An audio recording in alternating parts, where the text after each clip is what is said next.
There were times where I would call someone to accord, but players, brothers of mine, who I love dearly, would get their finger this close to my face and say, you ain't performed today. You ain't done good enough. And because of the personality I had, I stood up, I bowed up, we got to grips with each other, right? But you know what happened? I went back out on the pitch and I thought, that shivered me to my core. I hated that feeling of being called out and letting somebody down.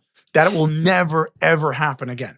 But I needed that reminder. And players that I was around were big enough, bold enough, and strong enough to say that to me. And there's been times you've looked across the dressing room at me and said things. And I thought that hurt because I respect this guy. But leaders can't be liked.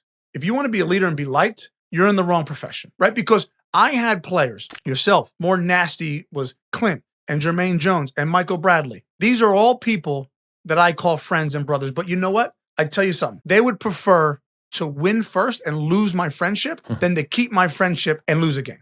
That's a matter of fact. I love Michael Bradley. He is eternally my brother, but I can tell you this. He'd give up dinners and wine with me to win. And that's the difference between being a leader and not being.